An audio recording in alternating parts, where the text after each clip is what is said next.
तो लास्ट जो हमने करा था, ठीक है, 6.5 का क्वेश्चन नंबर, ठीक है, 6.5 का क्वेश्चन नंबर करा था हमने 17, और 17 के जैसे ही था 18।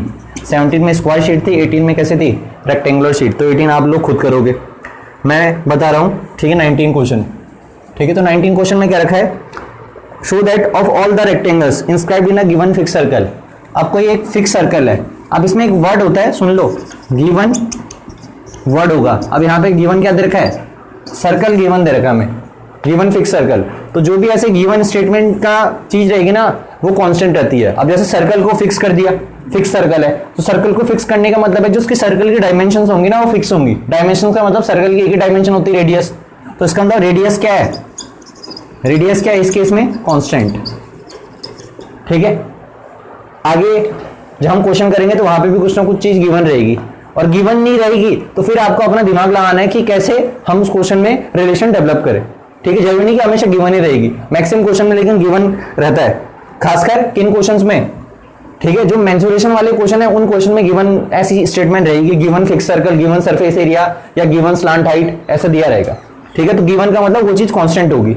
जब पूरा ही बोल दिया, जैसे गिवन फिक्स सर्कल या गिवन फिक्स्ड स्फीयर बोल दिया, तो स्फीयर फिक्स है, इसका मतलब जो स्फीयर के डायमेंशंस है ना, वो क्या है, फिक्स है, फिक्स का मतलब। और अगर डायरेक्ट ऐसे बोल दिया गिवन, ठीक है, गिवन हाइट, तो हम द हाइट कांस्टेंट है, समझे। तो जब नाम दिया तो उसके डायमेंशंस कांस्टेंट होंगे, और कई बारी से खुद ही कह देता है कि स्लांट हाइट गिवन है, इसका मतलब एल कांस्टेंट है, ठीक है। तो ये तुम्हें देखना है। तो यहां पे हमें क्या रखा है कि भाई एक rectangle, show that of all the rectangles inscribed in given fix circle, ठीक है। तो ये सर्कल है, और इस सर्कल में जितने भी रेक्टेंगल्स इंस्क्राइब्ड हो सकते हैं, ठीक है, जितने भी रेक्टेंगल्स इंस्क्राइब्ड हो सकते हैं, ठीक है, show that of all the rectangles inscribed in a given fix circle. तो गिवन फिक्स सर्कल का मतलब समझ में आ गया ना, इसका मतलब ये है कि भाई, और ये सर्कल पे टच हो रही, ठीक है, ऐसे मत सोचना कि ये पहले ही ऑन द सर्कल है सारे।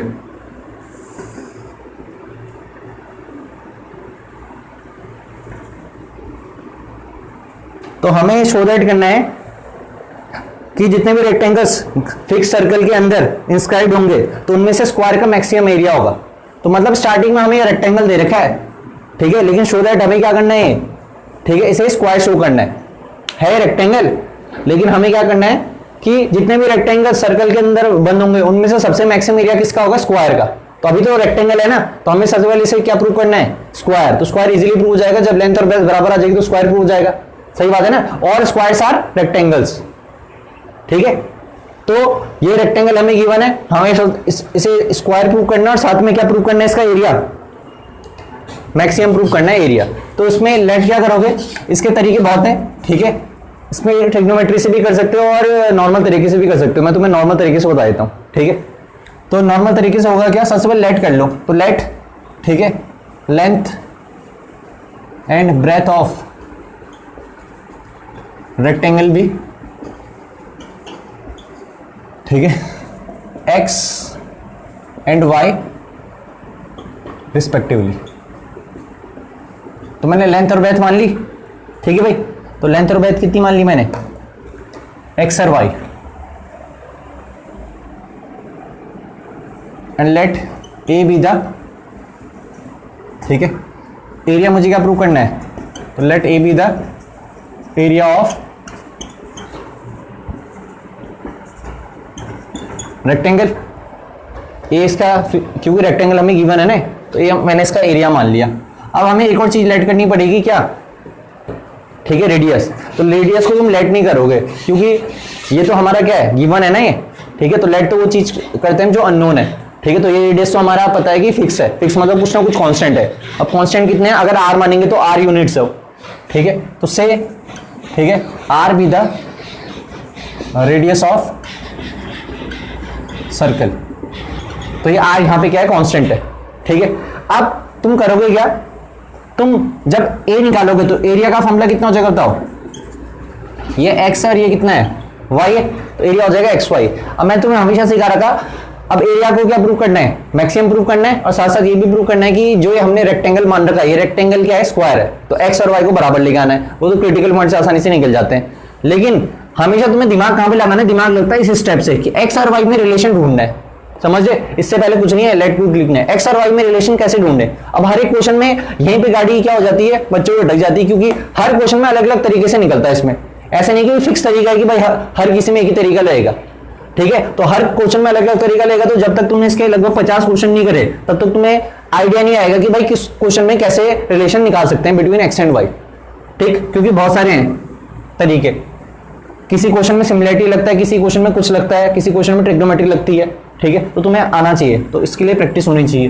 तो अब होता क्या, सुनो, जब भी एक रेक्टेंगल के अंदर तुम, ठीक है, एक सर्कल के अंदर एक रेक्टेंगल इंस्क्राइब करते हो, और इंस्क्राइब का मतलब होता है, इंस्क्राइब का मतलब ध्यान रखना, इंस्क्राइब का मतलब होता है कि वो रेक्टेंगल के जो कोने हैं वो सर्कल पे लाई करना चाहिए। ऐसे नहीं कि तुम इसे कहोगे इंस्क्राइब्ड है तो ये भी रेक्टेंगल लेकिन इंस्क्राइब नहीं है, समझे? तो इसका रिलेशन हम नहीं निकाल सकते फिर, ठीक है? तो इंस्क्राइब का मतलब है फुल्ली टच कर रहा है, ठीक है? तो ऐसे में होता क्या है, जो भी ये सर्कल की डायमीटर होगी, जो सर्कल की डायमीटर होती है वो इसका डायगोनल होती है, किसका? रेक्टेंगल का, ठीक? तो अब सर्कल का रेडियस मैंने मान रखा है आर, तो इसका ये कितना हो जाएगा, 2r हो जाएगा। तो यहां से रिलेशन निकलेगा, तो यहां से रिलेशन निकलेगा क्या, नाम दे देना इसका ए बी सी डी। तो इन ट्राइंगल एबीसी लिख सकते हैं, यहां पे दिख रहा तुम्हें, इन ट्राइंगल एबीसी, इसमें पाइथागोरस थ्योरम लगाऊंगा तो कितना आ जाएगा बताओ, ठीक है? 4r स्क्वायर इक्वल्स टू कितना, x square plus y square. अब तुम्हें ध्यान ये रखना है, आर तो कांस्टेंट है, तो तुम्हें एक्स और वाई रिलेशन मिल गया, एक्स और वाई के बीच रिलेशन कितना मिल गया तुम्हें बताओ। यहां से वाई स्क्वायर निकाल दो, तो वाई स्क्वायर की वैल्यू कितनी निकल जाएगी, 4r square minus X square. आई समझे, ये किसके बीच रिलेशन मिल गया? तो ये बहुत इंपॉर्टेंट इक्वेशन है, इसे मान लिया फर्स्ट। तो वाई स्क्वायर कितना निकल गया, ठीक है? वाई स्क्वायर निकल गया 4r square minus X square. अब ठीक है, हम अपना काम आसान करने के लिए, अब क्योंकि यहाँ तो y है, अब इसके दो तरीके रहते हैं। एनसीईआरटी में क्या करा रहता है, या किसी और बुक में भी क्या करा रहता है कि वो x, अब यहाँ y दिखता है उन्हें, तो y यहां से कैसे निकालते हैं, रूट निकाल के ऐसे निकाल देते हैं, ठीक है? अब यहां से फिर क्या होता है, जैसे तुम्हारा रूट आ जाएगा ना तो काम बड़ा हो जाएगा फिर, क्यों? क्योंकि इसमें डिफरेंशिएट करोगे फिर रूट टी का 1/2 रूट टी, और जैसे ही अपॉन का 2 रूट टी आता है ना तो काम को बढ़ा देता है, सही बात है ना? तो हम इस चीज को अवॉइड करेंगे, मतलब मैं तो ऑलवेज अवॉइड करूंगा रूट को, ठीक है? तुम्हें करना हो तो तुम करना है, लेकिन इससे बढ़ा जाता है, ठीक है? हमें छोटा करना है, तो छोटा कैसे करना है, अरे समझे, इस तरीके से नहीं करना, रूट नहीं करना कभी भी, चाहे वॉल्यूम में कुछ भी, यहाँ रूट नहीं आना चाहिए। रूट आएगा तो ठीक है होगा सॉल्व, लेकिन बढ़ा जाएगा, ठीक है? हम उसे अवॉइड करेंगे। तो हम क्या करेंगे, हम यहाँ पे भी जबरदस्ती बोथ साइड स्क्वायरिंग कर देंगे, तो ए स्क्वायर है, यहाँ क्या आ जाएगा, एक्स स्क्वायर वाई स्क्वायर आ जाएगा। फायदा क्या हुआ, यहाँ वाई स्क्वायर की जगह डायरेक्ट मैं क्या डाल सकता हूँ, ये पूरा डाल सकता हूँ। और अब यहाँ एक और चीज लेट करेंगे, ए स्क्वायर, ठीक है, को मैं क्या मान लेता हूँ, जेड, जेड कोई फंक्शन है, ठीक है? अब ये इसलिए मानते हैं कि अगर जो भी जेड निकला तो जेड कितना निकल जाएगा, एक्स स्क्वायर वाई स्क्वायर की जगह कितना डाल दिया, 4r square minus X square.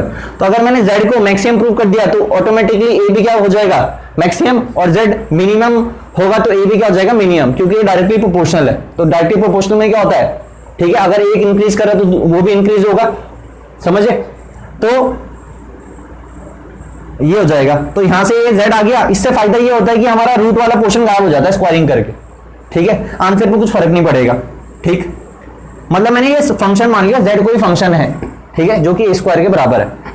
अब कितना हो जाएगा, अब इसे डिफरेंशिएट करो, तो dz by dx, differentiate with respect to x करोगे, क्योंकि r तो कांस्टेंट है। r क्यों कांस्टेंट है, क्योंकि गिवन फिक्स सर्कल था, ठीक है?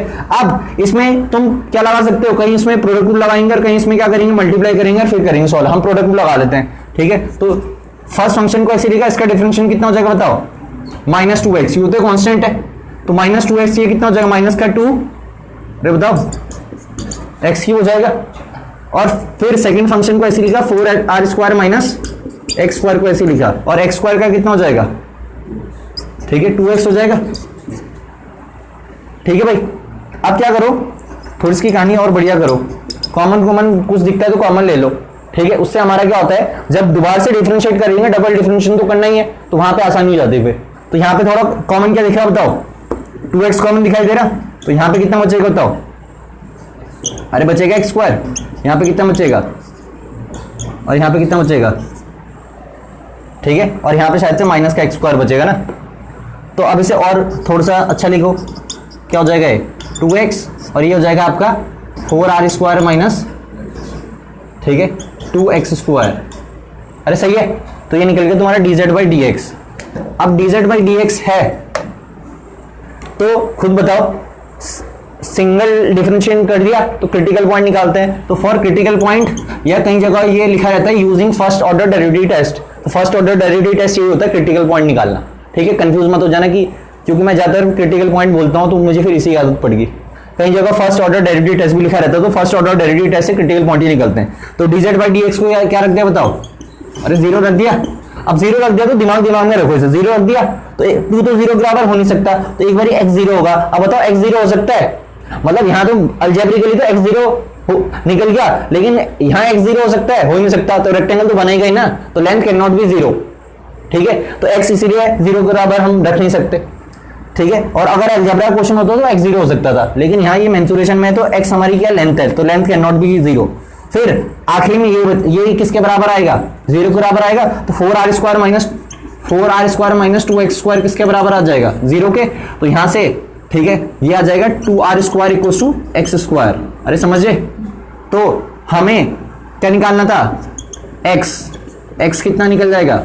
√2r। तुम्हें वेरिएबल निकालना होता है हमेशा, ठीक है। तो x वेरिएबल है, r वेरिएबल नहीं, r तो कांस्टेंट है, तो x का answer in terms of constant निकल गया, ठीक है। तो ये तुम्हारी कहानी निकल गई। अब हम डबल डिफरेंशिएशन निकालेंगे और उसे कहां पे चेक करेंगे? इस पॉइंट पे, ठीक है। तो डबल डिफरेंशिएशन ये देखो, ठीक है, हमने बढ़िया सा कर ही रखा है, तो इसे करो।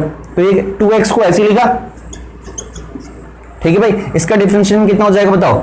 माइनस का, ठीक है, 4x हो जाएगा, तो -4x इंटू 2 कितना हो जाएगा? अरे बताओ, माइनस का 8x² हो जाएगा ना। फिर इस फंक्शन को ऐसे ही लिखा, प्लस पूरे फंक्शन को ऐसे ही लिखा, तो कितना हो जाएगा? 4, ठीक है, r² माइनस 2x², और 2x का डिफरेंशिएशन कितना होगा? 2 हो जाएगा, ठीक है। अब तुम इसे सिंप्लीफाई खुद ही कर सकते हो, ठीक है। कैसे? 2 4 जा 8r², अरे ठीक है भाई, और ये हो जाएगा माइनस का 4x², और ये कितना हो जाएगा? माइनस का 12x², ठीक है भाई। और x² की वैल्यू या x की वैल्यू डाल दो, यहाँ x की वैल्यू डाल दो या x² की वैल्यू जो भी इच्छा है वो डाल दो, क्योंकि यहाँ तो x² दिख रहा है, तो x² की वैल्यू कितनी आ जाएगी? 2r², ठीक है। अब हम डबल डिफरेंशिएशन को कहां पे चेक करेंगे? अब हम डबल डिफरेंशिएशन को चेक कर रहे हैं कहां पे? At x equals to √2r। अरे समझे? तो √2r यहां पे जब पुट करोगे तो कितना आ जाएगा खुद ही बताओ? 8r² माइनस, ठीक है, 24r², जो कि क्या है? 8r² माइनस 24r² कितना आ जाएगा? माइनस का 16r², और ठीक है, माइनस का 16r² ऑलवेज लेस देन 0 होगा, क्योंकि r तो कांस्टेंट है। तो हम इसके बाद लिखेंगे देयरफॉर z इज, ठीक है, क्या? z इज मैक्सिमम, और z इज मैक्सिमम, तो हमें z को मैक्सिमम नहीं करना था। अगर z मैक्सिमम होगा तो इट मींस, ठीक है, हमारा क्या होगा? a भी मैक्सिमम होगा, क्योंकि डायरेक्टली प्रोपोर्शनल है। अरे सही बात है ना, ठीक है। तो ये डायरेक्टली प्रोपोर्शनल, तो इसीलिए हमने बोल दिया कि भाई a भी क्या हो गया? मैक्सिमम। लेकिन हमें एक और चीज ही प्रूव करनी थी, क्या? ठीक है, कि ये जो रेक्टेंगल इसे स्क्वायर ही प्रूव करना था। अब क्या करोगे? क्रिटिकल पॉइंट निकल ही रखा, इसका इक्वेशन का नाम दे देना, ठीक है, दूसरी, ठीक है। तो क्रिटिकल पॉइंट निकल गया, हमने एरिया मैक्सिमम कर दिया, लेकिन हमें साथ साथ ये भी प्रूव करना था कि रेक्टेंगल क्या है? एक स्क्वायर है, ठीक है। तो कैसे करेंगे? x इक्वल टू √2r को यहां पे पुट कर देना फर्स्ट इक्वेशन में, तो y भी कितना आ जाएगा? √2r निकल जाएगा, ठीक है। तो x और y बराबर आ जाएंगे, तो इसका मतलब क्या है? ABCD इज अ स्क्वायर, ठीक है। तो मतलब अगर कभी किसी सर्कल के अंदर कभी कोई रेक्टेंगल इंस्क्राइब होगा ना, ठीक है, और उसका मैक्सिमम एरिया है, तो मतलब वो स्क्वायर है। अरे समझे? ठीक है। अगर मैक्सिमम एरिया का तुम्हें रेक्टेंगल किसी सर्कल के अंदर इंस्क्राइब करना है, तो वो आखिरी में स्क्वायर ही निकलेगा। क्लियर है? ठीक, तो इतना नोट करो। इसके बाद तुम क्या करना है? इसके बाद तुम खुद करोगे। x इक्वल टू √2r को यहां पे पुट कर देना, तो रूट या x² की वैल्यू डाल दो, x² इक्वल टू 2r², तो y² कितना निकल जाएगा? 2r², तो y कितना निकल जाएगा? √2r, तो x भी √2r, y भी √2r, it means ABCD is a square. तो ये तुम खुद करोगे, इतना लिख दोगे। करो फिर। अब हम इसके बाद करेंगे अगला क्वेश्चन, ठीक है। अगला क्वेश्चन एक बार रीड कर लो, तब तुम्हें समझ में आ जाएगा। तो अगले क्वेश्चन में क्या क्या रखा है?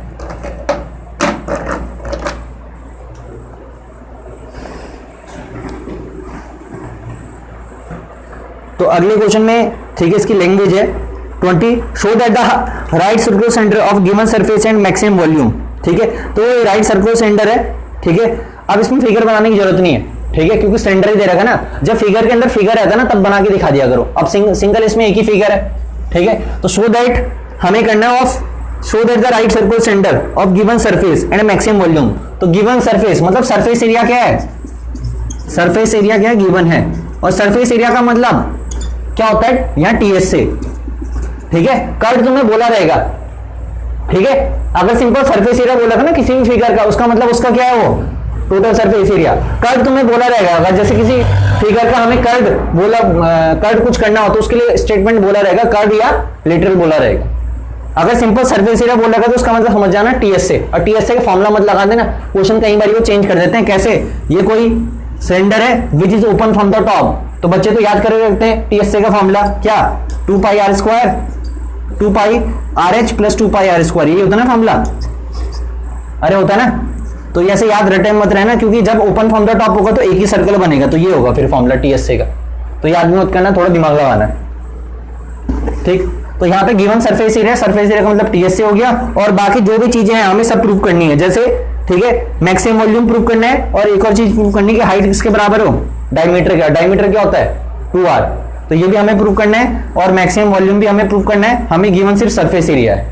ठीक है, अब ये सब चीजें हैं सिलेंडर की। तो मैंने मान लिया लेट, अब सिलेंडर में क्या क्या चीजें होती है, देखो एक तो रेडियस होती है, हाइट होती है ना, और सरफेस एरिया में गिवन है तो इसे तो से कर लेंगे, से S be the surface area. और हमें वॉल्यूम को क्या प्रूव करना है, मैक्सिमम, तो वी, तो तीन चीजें ऐड करनी पड़ेंगी। Let we be the volume. ठीक है, अब एक साथ लिख देते हैं, let we be the volume, r be the radius and h be the height of, h be the height of क्या, सिलेंडर रिस्पेक्टिवली। अरे समझ रहे, तो एक ही लाइन में लिख दोगे तो ज्यादा आसान है, रिस्पेक्टिवली। ठीक है, तो आर हमने रेडियस मान ली, एच हाइट मान ली, वी मान लिया वॉल्यूम। ठीक, अब इसमें एक और चीज क्या करनी पड़ेगी, तो से S be the surface area किसका, सरफेस एरिया ऑफ सिलेंडर। तो बताओ सरफेस एरिया ऑफ सिलेंडर। अब इस सिलेंडर का जरा कभी कभी पढ़ भी लेना कि cylinder open from the top तो नहीं है कहीं। ठीक है, जैसे कई बार बोला जाएगा कि कोई कैन है, वो can is in cylindrical shape, ठीक है, विच इज, ठीक है, ओपन फ्रॉम द टॉप। इसका मतलब जो मैंने तुम्हें अभी समझाया था ना वो फॉर्मूला लगेगा उसमें फिर। ठीक है, कर्व सरफेस एरिया प्लस नीचे का बेस। तो यहाँ पे तो ऐसे कुछ बोल नहीं रहा ना, यहाँ पे तो मतलब जो हमारा सिलेंडर है पूरा बंद है, ऊपर से भी नीचे से भी। ठीक है, तो वो हमें क्या क्या प्रूव करना है, एक तो height is equal to diameter, और एक मैक्सिमम वॉल्यूम प्रूव करना है। तो सबसे पहले रिलेशन निकाल देते हैं। अब वॉल्यूम तो क्या होगा बताओ, वॉल्यूम कितना निकल जाएगा बताओ, वॉल्यूम हो जाएगा इसका पाई आर स्क्वायर एच। अरे हो जाएगा। अब आर एच में रिलेशन ढूंढना है, तो आर एच में रिलेशन ढूंढने के लिए दे रखा है इन्होंने गिवन सरफेस एरिया। ठीक है, तो गिवन सरफेस एरिया, तो सरफेस एरिया ऑफ सिलेंडर कितना हो जाएगा बताओ, 2 pi r h plus 2 pi r square. अब इसके लिए तुम्हें करना क्या है, अब जिन बच्चों के ठीक है फॉर्मूले वीक रहते हैं तो वो मैं कुछ लिख देता हूँ फॉर्मूले यहाँ पे सिलेंडर के। सिलेंडर का आपको ना सबसे पहले क्या पता होना चाहिए, कर्व सरफेस या लेटरल सरफेस भी कहते हैं इसे। ठीक है, कर्व सरफेस एरिया कितना होता है सिलेंडर का, 2 पाई आर एच, और टी एस से कितना होता है, ठीक है 2 पाई आर एच तो साइड साइड का होता है, फिर सिलेंडर में एक सर्कल ऊपर होता है एक सर्कल नीचे होता है, ऐसे ही तो होता है। तो दो सर्कल का एरिया कितना हो जाएगा 2 पाई आर स्क्वायर। और अगर सिलेंडर ऊपर से खुला है तो सिर्फ एक ही सर्कल ऐड होगा, फिर पाई आर स्क्वायर ऐड होगा 2 पाई आर एच के साथ। ठीक है, सिर्फ वॉल्यूम। तो जैसे जैसे क्वेश्चन आते रहेंगे क्वेश्चन के साथ साथ उनके फॉर्मूले बताते रहेंगे, जैसे उसमें सिलेंडर के सारे फॉर्मूले बता दिए हमने। तो सिलेंडर कितना हो जाएगा बताओ, वॉल्यूम कितना होता है पाई आर स्क्वायर एच। तो इस सिलेंडर के तीनों फॉर्मूले बता दिए क्योंकि ये क्वेश्चन सिलेंड्रिकल था। ठीक है, जब कोनिकल आएगा तो कोनिकल के लिखा दूंगा, और जब ठीक है स्फेरिकल हेमिस्फेरिकल आएंगे तो उसके लिख देंगे, वैसे तुम्हें पता होना चाहिए। अब हम यहां से रिलेशन निकाल देते हैं। रिलेशन कैसे निकालेंगे, relation between r and h, और एस क्या है कांस्टेंट, क्योंकि गिवन है, सरफेस एरिया गिवन है। ठीक है, तो एस कांस्टेंट है, तो मैंने क्या करा, ठीक है मैंने यहां से एस को यहीं रखा, 2 पाई आर स्क्वायर को यहां लेके चले गया। अरे समझे, और 2 पाई आर इसके क्या आ जाएगा नीचे, यहां बचेगा एच। तो ये आ गई क्वेश्चन फर्स्ट। समझ में आया मैंने क्या करा, मैंने कर दिया s minus 2 pi r square, और यहाँ 2 पाई आर एच, फिर इस 2 पाई आर को कहां लेके चले गया मैं नीचे। तो s minus 2 pi square upon 2 pi r किसके बराबर आ जाएगा, एच के बराबर। तो यहां से h की वैल्यू मैं यहां पे डाल दूंगा, समझे? तो वॉल्यूम कितना था, पाई आर स्क्वायर एस था ना, ठीक है। तो अब differentiating both side with respect to, क्या डिफरेंशिएट करने से पहले सॉरी वैल्यू डाल देते हैं, पाई आर स्क्वायर, एच की वैल्यू कितनी आ जाएगी बताओ, s minus 2 pi r square upon 2 pi r. थोड़ा सिंप्लीफाई कर लो, पाई से पाई, ठीक है, गायब कर दिया, आर से आर गायब कर दिया, क्या बचा, अरे बताओ, यहां पे बचा 1/2, बचा ये 1/2, ठीक है, यहां आर बचा, यहां s minus 2 pi r square, अरे बचा, इतना क्लियर है भाई, ठीक है। इस एस की कहानी भी हम, ठीक है, अंदर भेज देते हैं इस एस को, तो कितना हो जाएगा ये, एस आर हो जाएगा, और ये कितना हो जाएगा, इतना समझ में आ गया, सिंप्लीफाई है, तुम खुद कर सकते हो। अब इससे फायदा क्या हुआ, आप करेंगे डिफरेंशिएट विद रिस्पेक्ट टू, बताओ आर, जहां जिसकी टर्म में करा, ठीक है, तो कितना हो जाएगा बताओ, हाफ, ठीक है, एस आर का डिफरेंशिएशन कितना हो जाएगा, एस, ये कितना हो जाएगा 6 पाई आर स्क्वायर हो जाएगा, अरे हो जाएगा ना, 3 2 6, ठीक है। तो अब इसे ऐसे लिखते हैं, ठीक है, फॉर क्या critical point dv by D R कितना जाएगा, ये वॉल्यूम है, dv बाई डी आर कितना जाएगा 0, तो s कितना जाएगा 6 पाई आर स्क्वायर। तो लेकिन तुम्हें ऐसे निकालना था, लेकिन ये क्वेश्चन भी काम आ जाएगी तुम्हारे, ध्यान रखना, ठीक है। जैसे हमारी पिछली बारी आर स्क्वायर इक्वल क्या था, पता नहीं मैं भूल भी गया, आर स्क्वायर इक्वल क्या था, पिछली बारी क्वेश्चन क्या था, एक्स था, तो ऐसे निकला था ना, x square equal to r square, ऐसे कुछ निकला था। तो ये हमने पिछली बार यूज करा था ना, x equal to root 2 r भी यूज कर सकते थे, ये भी यूज कर सकते, इससे पहले ही तो स्टेप था। तो यहाँ पे भी हम क्या करेंगे, ठीक है, वैसे हमें निकालना क्रिटिकल पॉइंट से हमेशा क्या होता है बताओ, क्रिटिकल पॉइंट से हम हमेशा क्या निकालते हैं, अननोन, अननोन क्या है यहाँ, अरे आर है ना, तो आर निकालोगे तुम यहाँ से, लेकिन हम इस इक्वेशन का तो यूज कर ही सकते हैं ना, जहां काम आएगा, तो ठीक है, तो मैं इसका यूज करूंगा, इससे आसान हो जाएगा। तो बताओ आर की वैल्यू, तो आर की वैल्यू निकल जाएगी रूट एस अपॉन 6 पाई, समझिए कैसे, 6 पाई यहाँ जाएगा, फिर स्क्वायर के रूट जाएगा, तो ये क्रिटिकल पॉइंट निकल गया रूट एस अपॉन 6 पाई। तो ये पॉजिटिव क्वांटिटी होगी ना, क्योंकि एस पॉजिटिव है और 6 पाई पॉजिटिव है, तो रूट के अंदर पॉजिटिव, तो पॉजिटिव ही आएगा, ठीक है। तो अब हमें करना क्या है, इसके बाद कहानी है इसकी क्या, डबल डिफरेंशिएट की। तो डबल डिफरेंशिएट की कहानी है हम यहाँ पे कर रहे हैं, तो खुद बता डबल डिफरेंशिएट कर लो, तो d square v upon d r square. तो डबल डिफरेंशिएट करोगे तो बताओ एस का तो डिफरेंशिएशन 0 हो जाएगा, माइनस 6 पाई आर स्क्वायर का डिफरेंशिएशन कितना हो जाएगा 12 पाई आर, और 12 पाई आर अपॉन 2 कितना हो जाएगा 6 पाई आर, तो ये निकल जाएगा माइनस का 6 पाई आर, समझे। अब आर की वैल्यू डाल दो, तो डबल डिफरेंशिएशन, ठीक है, डी तुमने कहां पे चेक करा, at r equal to root s upon 6 pi, ठीक है। तो तुम सीधा लिख देना ये, और यहां पे लिख देना रूट एस अपॉन 6 पाई, तो तुम इसे डायरेक्ट लिख देना कि लेस देन 0 है, सॉल्व करने की जरूरत नहीं, क्योंकि नेगेटिव साइन है ना। किसे, इसे अभी मैं बताता हूँ, पहले मैं आगे, ठीक है, जो अभी मैं बताता हूँ, पहले इसे देख ले, फिर मैं समझाता हूँ। ये इतना क्लियर है। इसके बाद क्या है, ठीक है, इसका मतलब V is volume is maximum, ठीक है, हमने प्रूव कर दिया क्योंकि लेस देन 0 आ गया, डबल डिफरेंशिएशन लेस देन 0 आ गया ना। अब हमें एक और चीज प्रूव करनी थी, हाइट इज इक्वल टू, ठीक है, डायमीटर ऑफ द बेस, और डायमीटर ऑफ द बेस क्या होता है 2r, ठीक है। तो ये भी प्रूव करनी है। अब ये कैसे प्रूव होगी, ये प्रूव होगी यहां से, जो भी ये r निकाला, ये निकाला, ठीक है। तो इसे तुम फर्स्ट इक्वेशन मान लो या इसे मान लो फर्स्ट इक्वेशन, मैं फर्स्ट इक्वेशन इसे मान लेता हूँ, बात तो सेम ही है दोनों से। तो मैंने इस s को यहां पे पुट कर दिया, ठीक है। तो पुट इक्वेशन फर्स्ट, ठीक है, पुट इक्वेशन फर्स्ट मान लेना ऐसे, put equation second in equation first, तो वी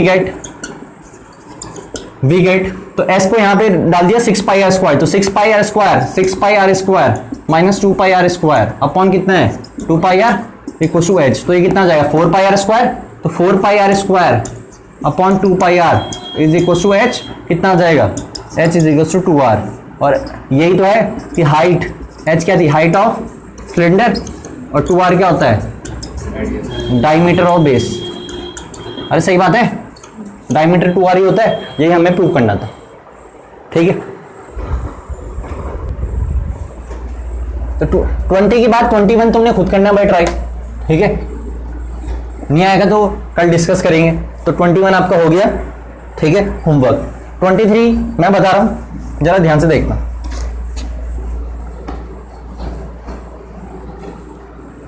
तो 23 क्वेश्चन कह क्या रहा है, तो 23 क्वेश्चन में कह रहा है, सॉरी 23 नहीं 21 आपका होमवर्क है, 22 मैं बता रहा हूं। तो 22 में क्या रखा है, अ वायर ऑफ लेंथ कितनी, अ वायर ऑफ लेंथ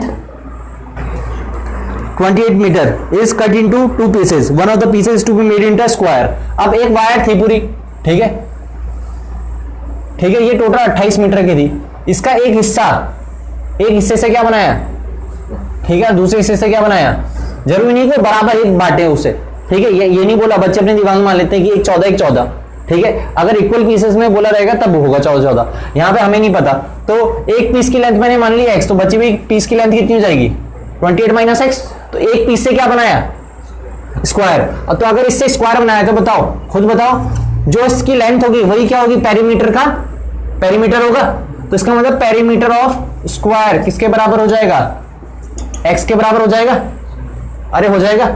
तो अब तुम लेट क्या करोगे, ठीक है, इस स्क्वायर की साइड को क्या मान लो, साइड ही लिख लो, अरे सही बात है, ठीक है। तो पेरीमीटर स्क्वायर कितना होता है, 4 इंटू साइड होता है, तो यहां से साइड निकल गई, साइड कितनी निकल गई यहां से x/4, तो इस स्क्वायर की साइड निकल गई x/4, ठीक है। फिर जो दूसरा था उससे क्या बनाया हमने, सर्कल, इसका मतलब इसी वायर से सर्कल बनाया, तो मतलब ये क्या होगा, इसका सर्कमफेरेंस, तो सर्कमफेरेंस ऑफ सर्कल किसके बराबर हो जाएगा, सर्कमफेरेंस ऑफ सर्कल किसके बराबर हो जाएगा भाई बताओ, 28 माइनस एक्स, और सर्कमफेरेंस ऑफ सर्कल वैसे होता है क्या 2πr, तो 2πr किसके बराबर आ जाएगा 28 माइनस एक्स।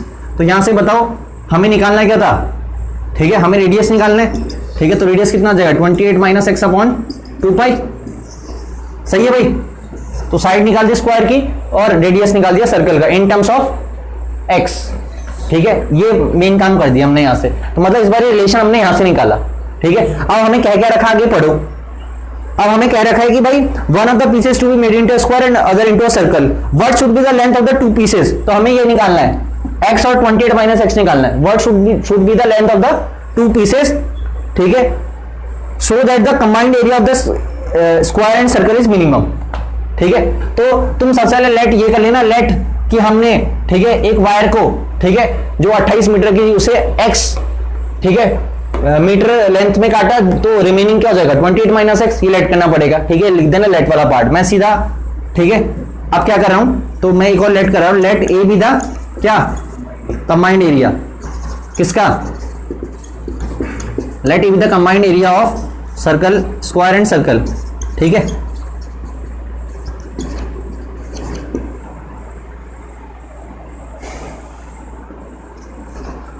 फिर एक इसके बराबर हो जाएगा, सर्कल का एरिया कितना होता है साइड का स्क्वायर, तो कितना हो जाएगा ये, ठीक है, और ये होता है पाई आर स्क्वायर, कितना होता है सर्कल का एरिया पाई आर स्क्वायर होता है ना, तो पाई आर स्क्वायर, तो पाई रेडियस का स्क्वायर करो तो कितना हो जाएगा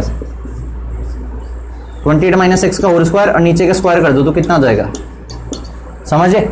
अब बस ये रिलेशन आ गया पूरा एक्स में, आगे ना, अब इसे डिफरेंशिएट करो, सब आसानी से निकल जाएगा, ठीक है। लेट वाला पार्ट लिख दोगे ऊपर खुद, ठीक है, बस वो एक्स वाला लेट कर देना, बाकी हमने लेट कर रखा है तो बस हो जाएगा।